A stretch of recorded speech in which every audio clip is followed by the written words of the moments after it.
Portistas, hoje não dá para ver isto sentado, não dá para ficar calado. O que se está a passar no nosso Porto é de tirar o fôlego, de fazer o coração bater fora do peito e de dar vontade de entrar pelo ecrã dentro só para estar mais perto do clube que nos corre nas veias.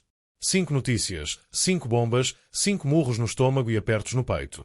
Umas que nós vão fazer gritar de raiva, outras que nós devolvem a esperança e uma que, sinceramente, vai deixar qualquer portista com os olhos vidrados e o queixo no chão. Por isso deixa o like, carrega no sininho e subscreve o canal. Não é só para não perderes nada, é para mostrares que sentes o mesmo que nós, que estás desse lado a viver isto como se estivesses no Dragão. Porque hoje vamos falar de um treinador que respondeu sem medo a um dos maiores do mundo, de uma lesão que nos corta o coração, de claques que voltam a ser oficialmente nossas, de contas que salvaram o clube e de um puto que está a brilhar lá fora com a nossa camisola. Mas o que vem aí ainda é mais forte. Ele podia ter ficado calado. Podia ter dado uma daquelas respostas mornas, politicamente corretas, cheias de clichés e frases vazias que não aquecem nem arrefecem. Mas não, Farioli falou como treinador do Porto. Com cabeça no presente, olhos no futuro e respeito por quem sua a camisola dentro de campo. E se Mourinho achava que ia lançar uma farpa e ficar por aí, enganou-se redondamente. Porque quando o nosso treinador é confrontado com a provocação vinda de Inglaterra, quando Mourinho diz que o Chelsea era melhor que o Porto, a resposta é curta, seca, mas com um peso que se sente no peito de qualquer portista. Acho que hoje os jogadores merecem que se fale desta vitória. E diz tudo, não diz? Fala de um balneário que não se dobra a bocas de fora, que não precisa de comparações para se motivar, porque já entra em campo com a alma em brasa. Fala de um grupo que está a lutar com unhas e dentes para provar que é Porto, e que até quando joga a Liga Europa como quem está habituado à Champions, o faz com a mesma intensidade. E é aqui que entra o verdadeiro escândalo, o que ninguém está a falar, o que a imprensa tenta varrer para debaixo do tapete. Sabes quem carregou a equipa às costas neste jogo? Sabes quem respondeu à altura? Os tais suplentes, os tais menos utilizados, os que muita gente já tinha dado como dispensáveis, foram esses que mostraram o que é o Porto. Prepica dar um banho de físico e entrega contra um avançado feito estrela. Ángel Alarcón a jogar como se tivesse 50 jogos de dragão no corpo. Denis a crescer a cada toque na bola. E Eustáquio, o guerreiro silencioso, a mostrar porque é que este clube tem de voltar a ser construído com jogadores assim, gratos, dedicados, verdadeiros. Mas sabes o que me revolta? É que mesmo depois desta vitória, mesmo depois desta resposta, ainda há quem duvide. Ainda há quem olhe para o banco do Porto e veja fraqueza em vez de profundidade. Ainda há quem ache que um golo sofrido anula uma exibição de raça. Ainda há quem queira desvalorizar o que estamos a construir só porque não estamos no topo com 10 pontos de avanço. Mas atenção, este jogo pode ter sido um grito de afirmação. Um sinal de que há muito mais neste grupo do que se pensa. Um recado para dentro e para fora. Quem está no banco não está de férias, está à espera da oportunidade certa para mostrar porque veste esta camisola. E Farioli pode não ter o nome sonante de um Mourinho, mas neste momento está a ganhar pontos, está a ganhar o grupo, está a ganhar respeito. Agora, o que vem a seguir é que pode incendiar tudo. Porque se achavas que isto já era forte, a próxima notícia vai bater ainda mais fundo. Uma lesão grave, meses de fora, um jogador do Porto a lutar contra o corpo e contra o destino. E vais sentir cada palavra. Ele estava finalmente a ganhar ritmo, a encontrar espaço, a sentir-se importante. E quando parecia que as coisas iam começar a correr como sempre sonhou, leva com a pancada mais dura da carreira. André Franco, emprestado pelo Porto ao Chicago Fire, apanhou com uma daquelas lesões que não avisa, não perdoa, não dá tempo para respirar. Ruptura de ligamentos. Meses parado. Fim da época, fim de um ciclo, e o pior, a dúvida.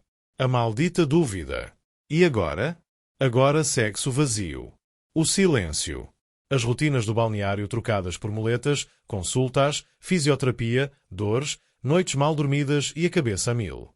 Porque o que ninguém vê, o que ninguém mostra, é que esta lesão não rasga só o joelho, rasga o sonho, rasga o calendário, rasga aquela sensação de que finalmente as coisas estavam a entrar nos eixos.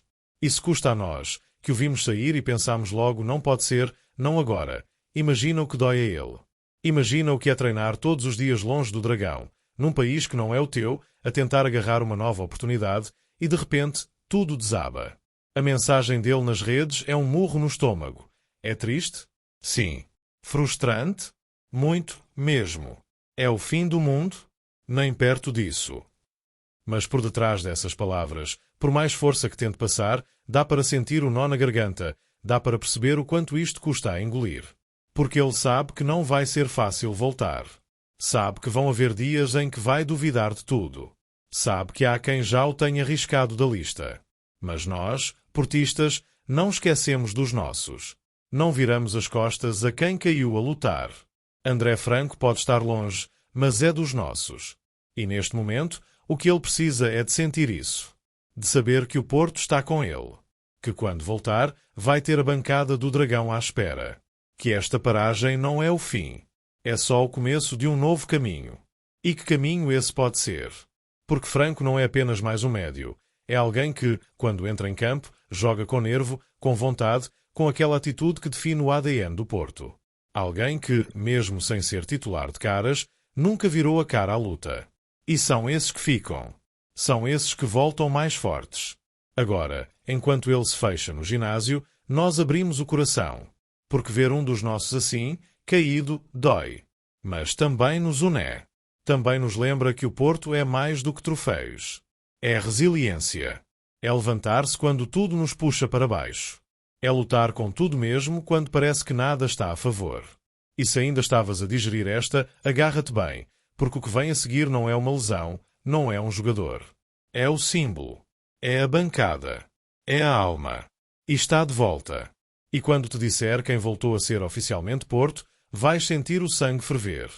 Foram anos de distância, de suspeitas, de olhares de lado, um silêncio que doía mais do que qualquer grito.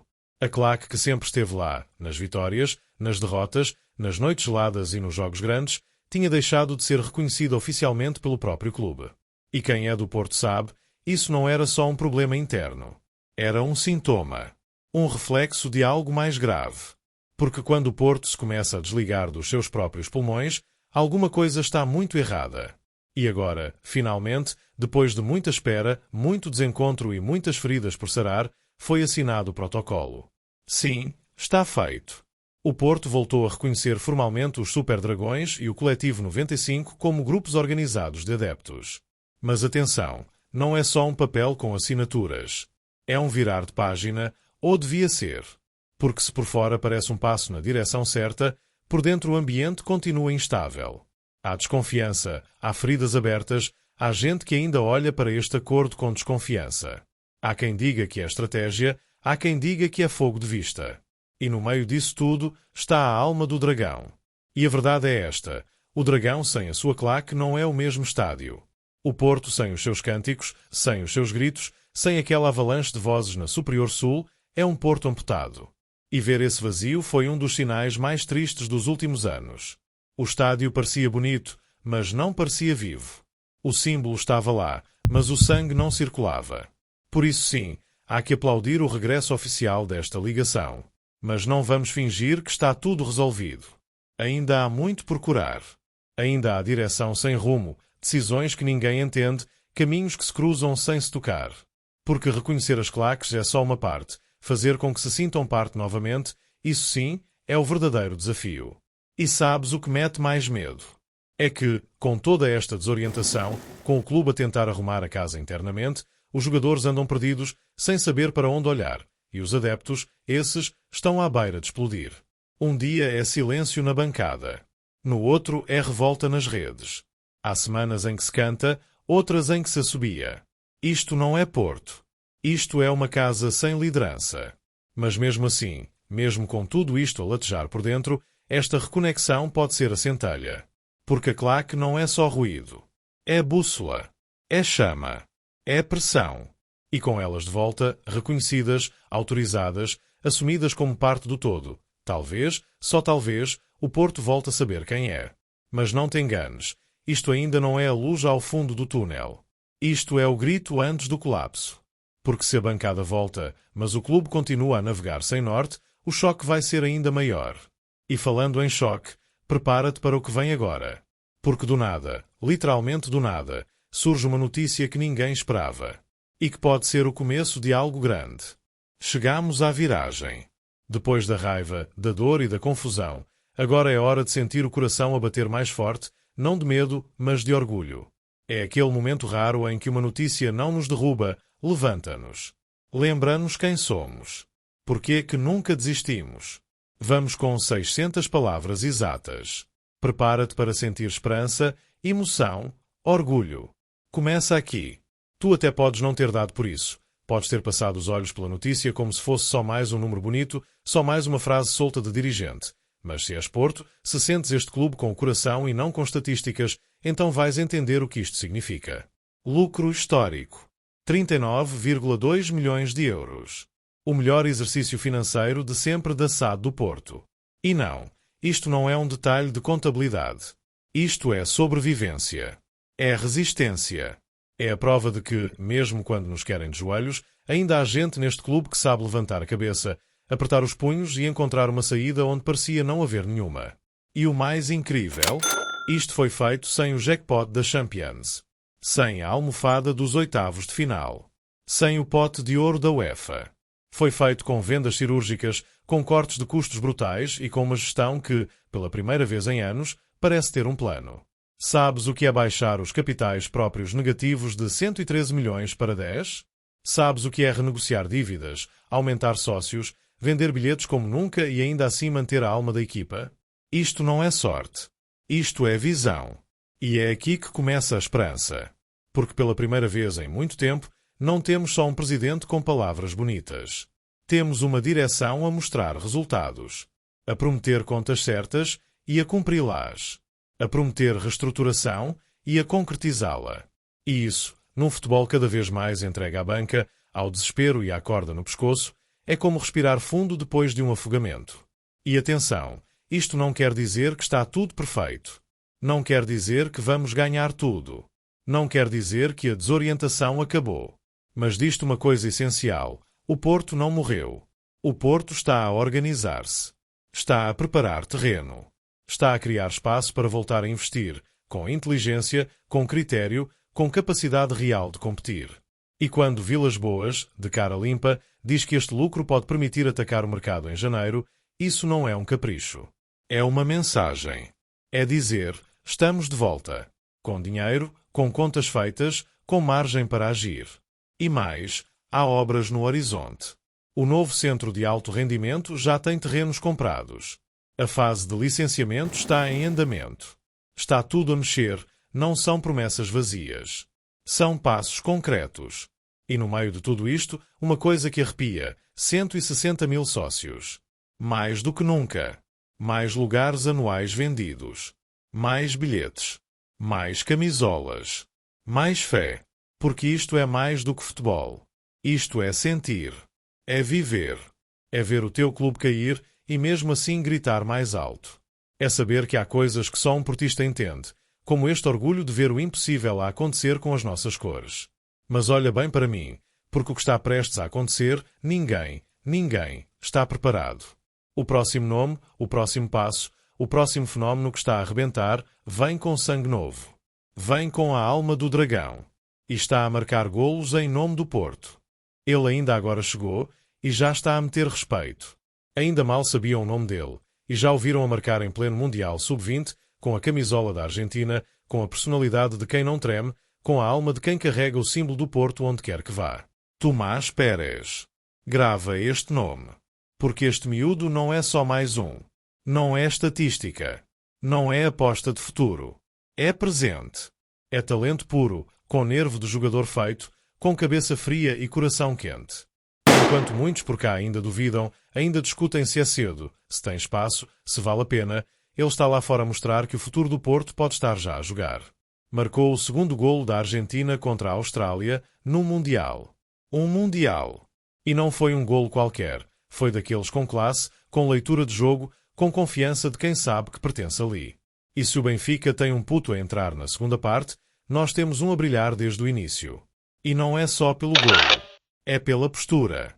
Pela forma como se comporta. Pela maturidade com que segura a bola, lê o jogo, impõe respeito. E sabes o que isto quer dizer? Que enquanto uns andam desesperados por reforços caros, por nomes feitos, por estrelas apagadas, o Porto tem uma mina de ouro a crescer e a brilhar em palco internacional. E tudo isto sem fazer barulho. Sem promessas bombásticas. Sem vídeos no Instagram. Só futebol. Só talento. Só trabalho. E é aí que bate mais forte. Porque ver um jogador nosso, novo, humilde, com margem para crescer, a dar cartas no Mundial, com a camisola da Argentina, é sentir que o Porto está a voltar às suas raízes. A formar. A lançar. A acreditar nos seus. É saber que o futuro já chegou e que veste azul e branco. E aqui termina o vídeo, mas não termina a emoção. Hoje falamos de um treinador que respondeu com classe a uma provocação e mostrou que quem manda no Porto é o balneário, não as bocas de fora. Choramos com uma lesão que tira um dos nossos dos relevados, mas nunca do coração. Sentimos o regresso da alma à bancada, com as claques a voltarem a ser reconhecidas pelo clube que sempre defenderam. Vibramos com contas limpas, com lucros reais, com um clube a levantar-se quando todos o julgavam no chão. E fechamos com esperança, com um miúdo argentino a mostrar ao mundo que o Porto ainda sabe formar, ainda sabe escolher, ainda sabe vencer. Por isso comenta, partilha, grita, sente. Este é o canal de quem vive o Porto como deve ser vivido. De peito aberto. Com raiva, com lágrimas, com fé cega.